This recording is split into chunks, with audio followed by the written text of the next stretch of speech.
Greetings everyone. This is my first video of its kind. I'm not a professional vlogger or a blogger. Neither do I have the sophisticated proper camera to shoot the video. So I'm using my simple mobile device to shoot the video. Now, my experience is based on learning and development. In this sector, I have worked for 18 years in a multinational firm. And until August 2020, and since then I'm in India. So over the years, what I have realized right from the childhood up until at this point of life where I have already crossed half of my life, the learning has changed so much. During my childhood days, the learning was primarily focused on using the blackboard, chalks, textbooks, guides, tuitions, and the tutors teaching in the class as a media to learn our stuffs.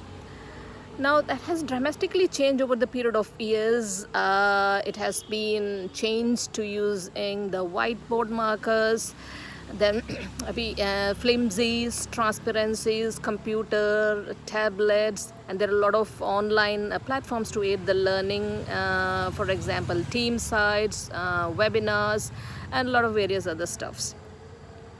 So that's the trend. Now, with the changes in trend of learning, or you can say, in other words, if I put up and say, there has been a lot of innovations that has happened through these changes. Now, innovation is on exponential curve. It is increasing daily. The new things are coming up. A lot of automations are happening, which is technically intended to facilitate or make the process easier. But I have a question to the whole world. Now, with the increasing innovation, even though it supports the growth technically, but with the automation, don't you think it's crippling the manpower? For example, in order to transfer money or to do any transactions, just with a click on your phone, done, off you go, the money is transferred into somebody's account or whatever payment you have to make, which means you don't need so much of financial institution to support the money transfer. If you don't need so much of financial institute to support the money transfer, you don't need so much of people, which means there is cut down on manpower. Now, with automation or with innovation, it is affecting the human factor quite a lot. There are a lot of people who are graduated with graduation degree, with the master's degree, with high level of qualification. Thousands and thousands of people are getting graduated every year. So their bank is increasing. So there is increased need, or you can say the demand of job. But where is the supply with these innovations? So you can see one side there is innovation, which is exponential, but other side, is it sufficient enough to contain the human capacity? Can it meet the human capacity or the human needs?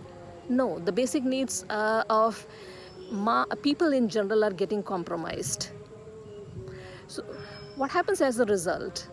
Qualified people not getting job, their basic needs are getting affected. Since the basic needs are getting affected, they will try all the means to get their needs satisfied, which may not necessarily be appreciated by the society in general. Do we want that to happen in our society? Obviously not.